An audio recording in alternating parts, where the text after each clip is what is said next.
उनके साथ बड़ी संख्या में साथी जो मेरे साथ मंच पे बैठे हैं, और सुबह से ही लगातार आज हम सब लोग मिलकर के छत्रपति साहू जी महाराज जी की जयंती मना रहे हैं। मैं सबका बहुत बहुत धन्यवाद और आभार प्रकट करना चाहता हूं। बहुत सारे वक्ताओं ने, जो बुद्धिजीवी हैं, समाज के और इंस्टीट्यूशन के बहुत प्रतिष्ठित लोग हैं, उन्होंने भी बहुत अच्छे विचार रखे हैं। हम सब लोग उनके विचारों से, और आज जब हम लोग बैठे हैं छत्रपति साहू जी महाराज जी की जयंती के अवसर पर, संकल्प लेते हैं कि जो रास्ता छत्रपति साहू जी महाराज, बाबा साहब भीमराव अम्बेडकर जी, डॉक्टर राम मनोहर लोहिया, नेताजी और बहुत सारे महापुरुषों ने समय समय पर रास्ता दिखाया है, उस रास्ते पे चल करके सामाजिक न्याय के राज की स्थापना के लिए हम लोग लगातार संघर्ष और लड़ने का काम करेंगे। आज ये भी हमारे प्रदेश के अध्यक्ष जी ने, मैं बाद में कहूंगा कि केवल एक पैराग्राफ पढ़ देंगे, कि आज ये तय किया है कि संविधान मान स्तंभ स्थापना दिवस, क्योंकि इसी दिन 26 जुलाई को हम लोगों ने ये कार्यक्रम किए थे। आने वाले समय में पूरे प्रदेश में आरक्षण दिवस 26 जुलाई को समाजवादी पार्टी ने संविधान मान स्तंभ स्थापना दिवस के रूप में मनाने का फैसला लिया है।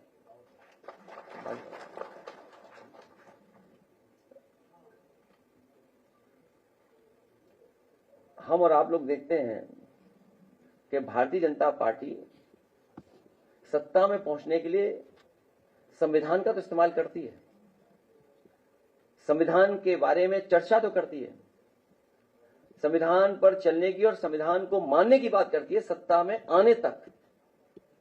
लेकिन जैसे ही भारतीय जनता पार्टी सत्ता में आती है, वो संविधान को नहीं मानती। बाबा साहब भीमराव अम्बेडकर का दिया हुआ संविधान के रास्ते पर नहीं चलते। भारतीय जनता पार्टी के लोग शपथ भी लेते हैं। शपथ लेकर के ये महसूस होता है उनके काम करने के तरीके से कि उनके शपथ ग्रहण में जो संविधान की शपथ लेते हैं, निष्ठा का पूर्ण अभाव दिखाई देता है। इधर हम देख रहे हैं उनकी बातों में, और कई बार सुना है उनसे कि सोशलिज्म, सोशलिस्ट और सेकुलर के लिए उनके पास बहुत बड़ी जानकारी है। जो लोग सोशलिस्टों के खिलाफ हैं, वही सेकुलर लोगों के लिए खिलाफ भी हैं। ये बात समझ में नहीं आ रही है कि वो लोग जो सोशलिज्म और सोशलिस्टों के खिलाफ हैं, वही लोग सोशलिज्म को मान तो रहे ही नहीं है, वही लोग सेकुलर और सेकुलरिस्टों के खिलाफ भी हैं। वजह वही है, दरअसल हमारे समाज में बहुत दिनों से व्यक्ति बनाम समाज का संघर्ष बहुत पुराना चल रहा है, और कोई ये संघर्ष नया नहीं है, लगातार संघर्ष होता रहा है। ये मैं बनाम हम की लड़ाई है। ये मैं बनाम हम की लड़ाई है। समाज के निर्माण और उत्थान के लिए अपनी व्यक्तिगता का विलय करना होता है, जो ऐसे खुद परस लोग कभी नहीं करते हैं। जो मैं बोलते हैं वो कभी स्वीकार नहीं कर सकते हैं। अपनी स्वार्थ सिद्धि में जो लोग लिप्त रहते हैं और हर समय सिर्फ अपने बारे में ही सोचते हैं, वो केवल अपने दंभ और अहंकार को ही पोषते हैं। उन्हें समाज से कुछ लेना देना नहीं होता है। ये खुदगर्ज लोग समाज और समाज से जुड़े हर विचार और शब्द के खिलाफ होते हैं, फिर वो शब्द चाहे सामाजिकता का हो या समाजवादी हो। इसीलिए चाहे सदन हो, सदन के बाहर हो, या कोई महत्वपूर्ण कार्यक्रम हो, उसमें ये सुनने को मिलता है कि ये लोग इसी तरह के विचार प्रकट करते हैं। ये लोग वो हैं जो सामाजिकता और समाजवादी लोगों के खिलाफ हैं। ऐसे नकारात्मक लोग अपनी शक्ति बनाए रखने के लिए समाज को लगातार कमजोर करते जाते हैं। उनकी शक्ति का प्रदर्शन तभी हो सकता है जब समाज कमजोर दिखाई दे। इसीलिए लोग उस हर बात के खिलाफ होते हैं जिससे समाज मजबूत होता है। ऐसे लोग मूल रूप से सांप्रदायिक होते हैं। इसलिए ये पंथ निरपेक्षता, सेकुलरिज्म के धुर विरोधी होते हैं, क्योंकि पंथ निरपेक्षता, सेकुलरिज्म हमें यह सिखाती है और लोगों को करीब लाती है, लोगों को सहनशीलता बनाती है, सहनशील बनाती है, लोगों को जियो और जीने दो का सिद्धांत सिखाती है, सबके बीच मेलजोल बढ़ाती है, सौहार्द बढ़ाती है, हमारे देश की गंगा जमुनी तहजीब की हिफाजत करती है, दिलों को एक दूसरे से जोड़ती है, क्योंकि इन सब बातों से समाज मजबूत होता है। इसलिए एकाधिकारवादी लोग समाजवादी और पंथ निरपेक्षवादी विचार से विरोधी होने का और विरोध ही करते हैं।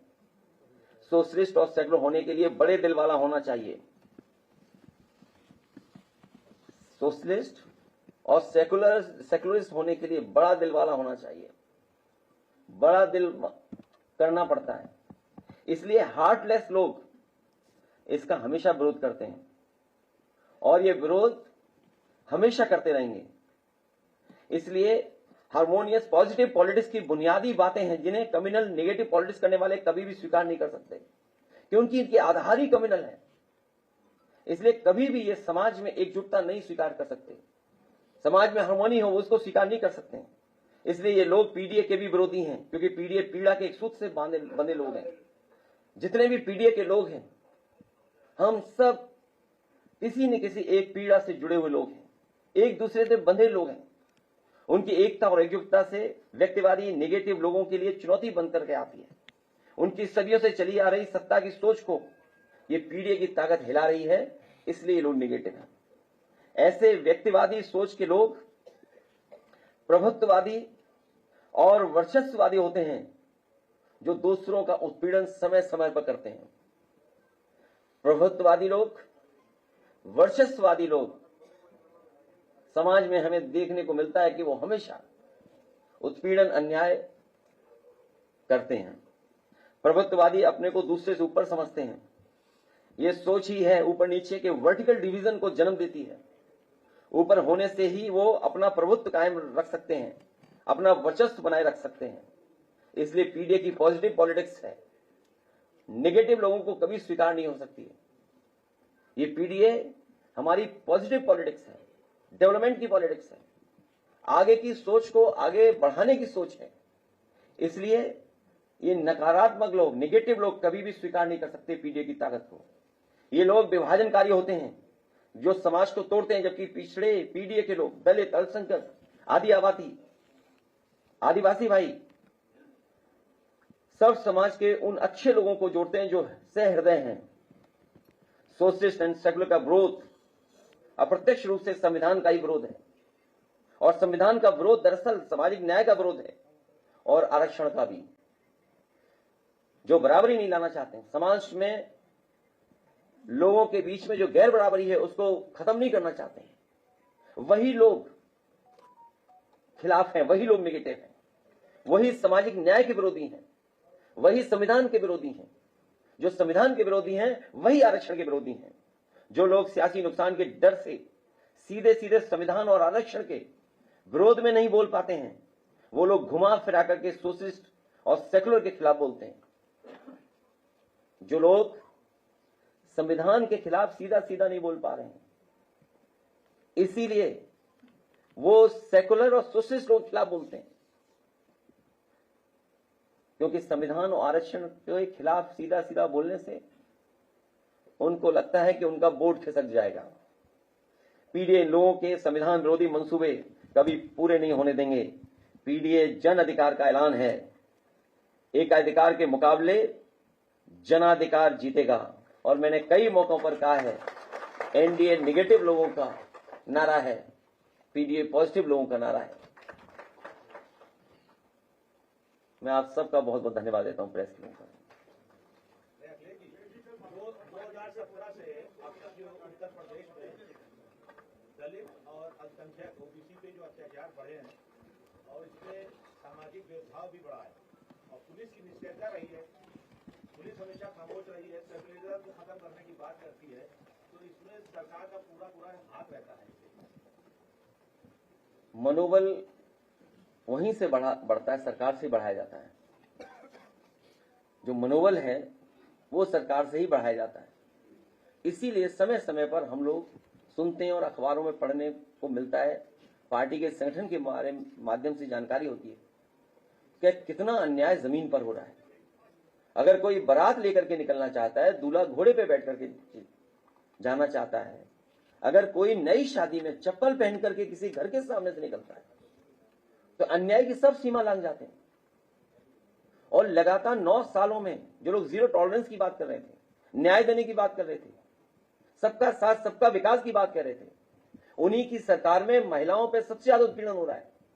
और सरकार के ये आंकड़े बताते हैं कि दलितों पर सबसे ज्यादा अगर कहीं पर अन्याय हो रहा है तो वो उत्तर प्रदेश में हो रहा है। सर, इटावा वाला जो कथावाचकों वाला मामला है, उसमें अब कथावाचकों पर पुलिस ने एफआईआर दर्ज की, इसमें आईडेंटिटी छुपाकर, आधार कार्ड बनवाने और पहचान छुपाकर कथा करने का आरोप है। भारतीय जनता पार्टी के लोग जो कुंभ में झूठ बोल सकते हैं, शंकराचार्यों से झूठ बोल सकते हैं, गंगा जल में स्नान करने के बाद झूठ बोल सकते हैं, मरने वालों की आंकड़े छिपा सकते हैं, उन्हें कौन पकड़ेगा जो पुलिस वर्दी में कैश लेके गई थी? आखिरकार वो कैश किसका था? अगर पुलिस कैश लेके जा रही है और कैश दे रही है तो आखिर किसका कैश था वो? इस सरकार में कुछ भी हो सकता है। सोचिए, बुलडोजर, पुलिस तो बुलडोजर साथ साथ चल रहा है, उस पर प्रेस बाद में करेंगे। पहले प्लानिंग होती है, प्लानिंग की तस्वीरें हैं, कौन कौन बैठा है प्लानिंग में, और वही लोग बुलडोजर के जो उड़ जाता है उस पर बैठते थे वो लोग। इस सरकार में कुछ भी हो सकता है, अधिकार केवल इतना सुनते रहो बस। पिछले दिनों ट्रेंड चला था,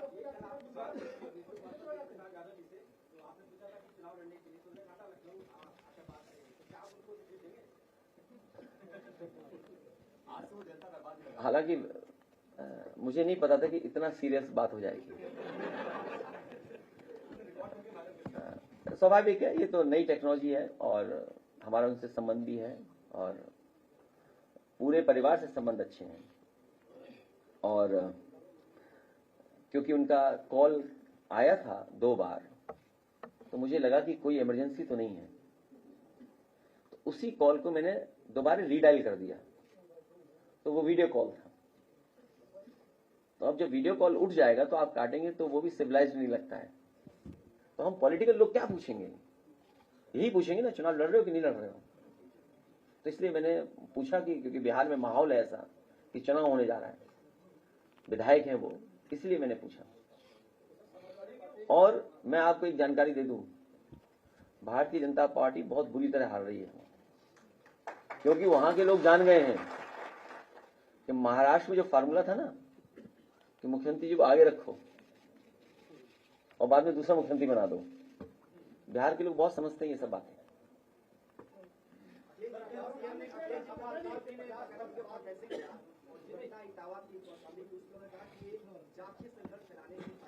तो अभी तक क्या सो रहे थे मुख्यमंत्री जी? जब जगना था तब जगे नहीं, सब मर गए, वहां जेल चले गए लोग, अपमानित हो गए। बताओ, 16 साल की उसकी चुटिया कट गई। 16 साल कितना समय लगता है? 16 साल की चुटिया कट गई, इतना दुखी था बेचारा वो।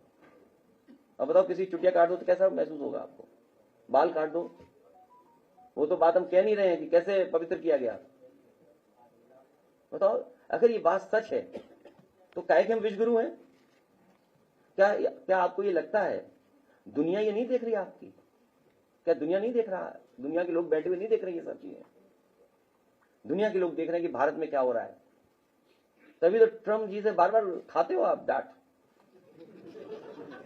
अगर ट्रम्प जी को पता लग जाए इटावा में ऐसा हुआ है तो समझ लो क्या होगा। सच बता रहा हूं मैं आपको, अगर वहां अमेरिका के राष्ट्रपति जी को पता लग जाए कि भारत में, बताओ क्या कर रहे हैं ये लोग, सोचिए क्या होगा। नहीं, मैं संविधान को मानता हूँ, संविधान और जो हमारी जो व्यवस्था है उसको मैं मानता हूँ, इसलिए मैं ये नहीं कर सकता हूँ, क्योंकि हमारी आपकी बातचीत हो रही है, इसलिए मैं ये बात कर रहा हूँ। क्योंकि जो लोग कहते हैं हम 4 बजे जग जाते हैं, बताओ रात भर कितना अपमानित हुए वो लोग, और कोई ये सवाल ये नहीं है। इस तरह की घटना सब जगह हो रही है। जब महोबा की मुझे जानकारी मिली, मैं यहां नहीं था, कि एक शादीशुदा परिवार, दो दलित परिवार नई शादी होकर के आए, और क्योंकि वो चप्पल उतार के नहीं जा रही थी तो इसलिए अपमानित होना पड़ा उस परिवार को। मैंने अपने एक साथी को भेजा उनके घर गांव में, जो शादी पे सम्मान होता है वो तो किया ही किया, और हमने भरोसा दिलाया समाज में कि हम आपके साथ हैं इस समय। ऐसी बहुत सारी घटनाएं जहां समाजवादी लोग पहुंच करके जो समाज की बुराई है उसको दूर कर रहे हैं। क्या मुखर्जी जी को नहीं पता लग रहा ये सब बातें? फिर क्या वो कहते हम 4 बजे जग जाते थे। और सच्चाई ये है कि 2 डिप्टी सीएम ने सब करवाया गड़बड़। उस पे मैं कल या परसों बात करूंगा। देखिए, आप ये देखिए ना, जमीन छीनना चाहते हैं आप, हर एक की जमीन, भारतीय जमीन पार्टी ये सबकी जमीन छीन लेंगी। गरीब को न्याय नहीं देना चाहते हैं। अच्छा, कौन डेवलपमेंट के खिलाफ है? हम समाजवादी लोग कभी डेवलपमेंट के खिलाफ नहीं है, और मैंने कई बार एग्जांपल दिया आपको। इनका फ्लाईओवर एक बिल्डिंग से टकरा रहा है, आगे नहीं जा पा रहा है। ये किसकी कमी माने? विभाग की कमी माने, सरकार की कमी माने, किसकी कमी माने? अधिकारियों की कमी माने। जब सब स्टेशन हटाना था, जो मुआवजा उस व्यापारी ने मांगा वो मुआवजा दिया गया। आप बहुत दूर मत जाइए, लखनऊ बिल्कुल जहां से शुरू होता है एक्सप्रेसवे, वहां गांव के लोगों को शिफ्ट किया गया। गांव के लोगों ने जो जो कहा, जो मार्केट वैल्यू थी वो दी गई। अब उन्होंने कहा कि हमारा कुआं, इसकी इतना लागत थी, हमारा ये कमरा था, इसकी ये लागत थी। मैंने अधिकारियों से कहा कि जो लागत वो बताएंगे गरीब, उसको स्वीकार करना, आप अपना दिमाग मत लगाना। अरे कंजूस लोगों से क्या उम्मीद करोगे आप? कौन डेवलपमेंट के खिलाफ है बताओ? उन्हें लगता है कि उनकी जेब से पैसा जा रहा है। अरे सरकार का, हमारा, आपका पैसा जा रहा है, गरीब ही टैक्स दे रहा है, वही पैसा आपको देना है। आप अपने लिए तो कई बार कैबिनेट से करवा लिए, वो तो मैंने सदन में कहा था, अगर आपको याद हो तो। मैंने सदन में कहा कि बताओ आपने मुआवजा लिया है तो मुआवजा सबको दिलवाइए। तो मार्केट वैल्यू में सर्किल रेट बढ़ाकर के क्यों नहीं मुआवजा दे रहे हो? सोचिए कल वैल्यू क्या होगी उसकी, जिनको वो जगह मिल जाएगी। अयोध्या में जब गरीबों से जमीन ली तो कोई सर्किल रेट नहीं बढ़ाया। जब इनके लोगों ने सब जमीन ले ली तो बताओ सर्किल रेट कितना बढ़ गया? 200%। आप 200% पहले क्यों नहीं बढ़ाए? क्योंकि उस समय गरीब की मदद हो रही होती। ये विकास नहीं करते, ये विनाश करते हैं। और ये तो नई परंपरा है कि पुलिस के संग बुलडोजर पे भारतीय जनता पार्टी के लोग बैठ के जा रहे हैं। बहुत धन्यवाद भारतीय जनता पार्टी के लोगों को ट्यूशन देने के लिए, फ्री पढ़ाई कराने के लिए।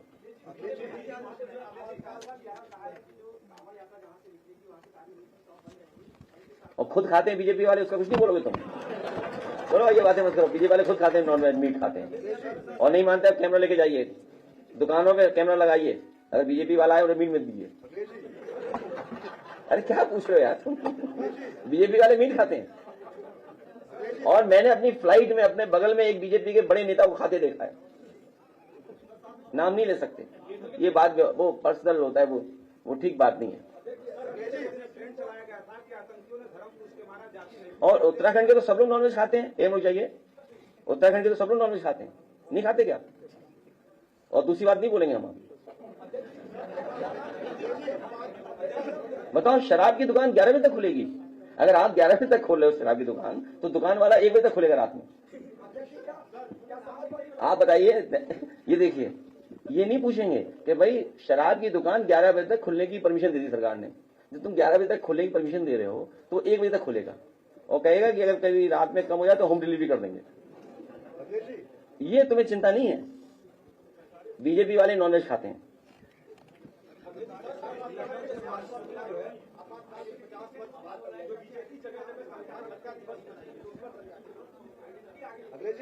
क्या चीज? अरे भारतीय जनता पार्टी वाले नॉनवेज खाते हैं, इतना पता नहीं है।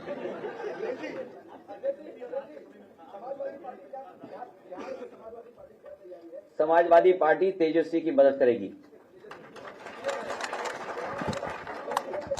उनकी पार्टी की मदद करेगी। आदरणीय लालू प्रसाद यादव जी के साथ समाजवादी पार्टी खड़ी दिखाई देगी। जब कह दिया खड़ी दिखाई देगी साथ,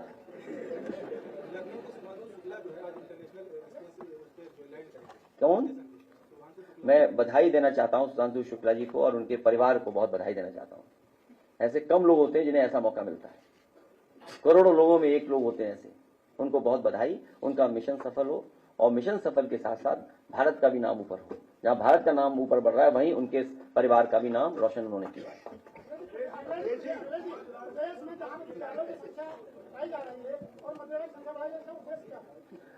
आप केवल मुख्यमंत्री जी को हटा दो यहां से, कॉलेज खुलेंगे, यूनिवर्सिटी बनेगी, लैपटॉप बढ़ेंगे, IIIT आएगा और अच्छे काम होंगे, विकास के काम होंगे, एक्सप्रेसवे बनेंगे।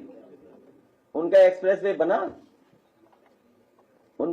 बना, हालांकि वो बात नहीं कहनी चाहिए। हम चाहते हैं उनका स्वास्थ्य अच्छा हो जाए। फतेह बहादुर जी विधायक जी का एक्सीडेंट हुआ,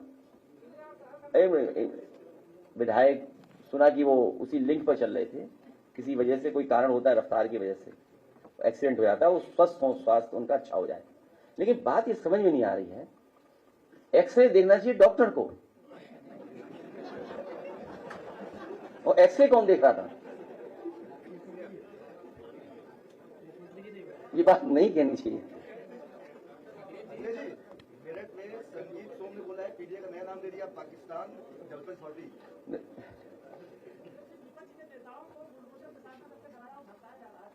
क्या चीज?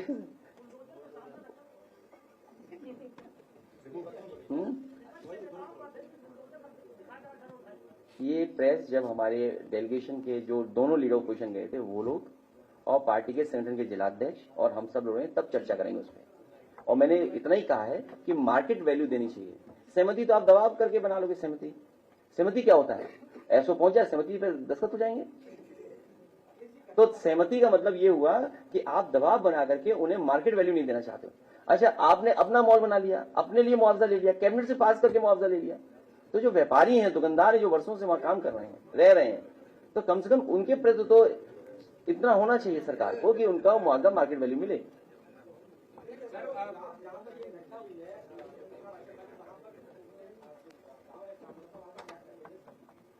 नहीं करना चाहिए, हम इस पक्ष में नहीं है।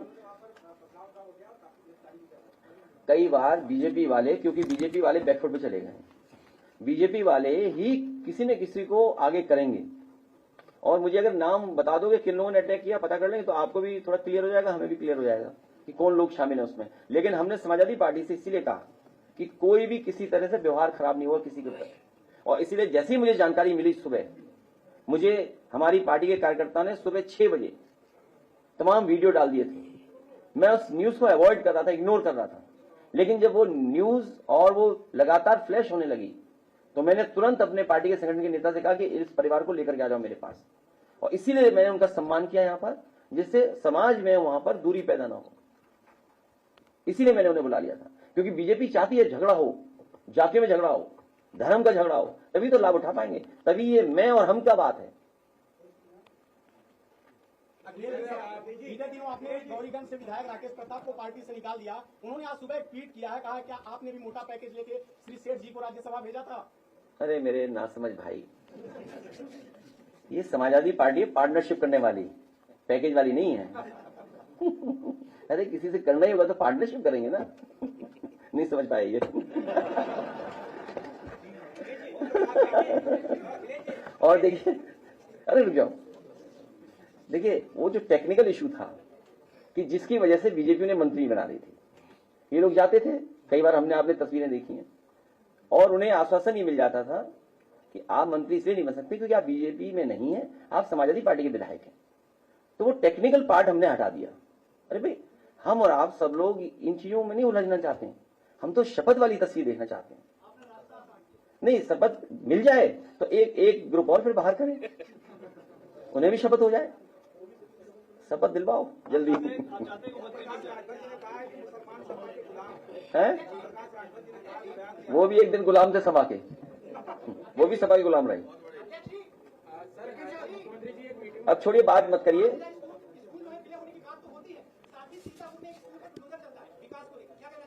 हम ये चाहेंगे कि आप इन मुख्यमंत्री जी को हटाओ जल्दी।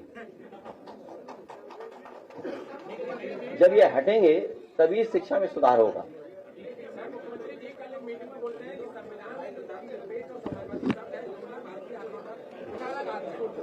अरे मैंने बोल दिया, ये नकारात्मक लोग हैं, कभी स्वीकार नहीं कर सकते हैं। Prem hospital and modular test tube baby centre पिछले 30 वर्षों से निरंतर आपकी सेवा करते हुए अब और भी बेहतर रूप में बिजली बम्बा बाईपास पे भी। State of the art infrastructure, 24 घंटे इमरजेंसी एवं ICU, gynaecology, obstetrics, laparoscopic surgery, laser surgery, cosmetic surgery, infertility, paediatrics, NICU, trauma आदि एडवांस्ड सुविधाओं के साथ कैशलेस सुविधा उपलब्ध है। Prem hospital, inspiring healing, empowering lives, near Shoprex mall, Bijli Bamba bypass, Meerut.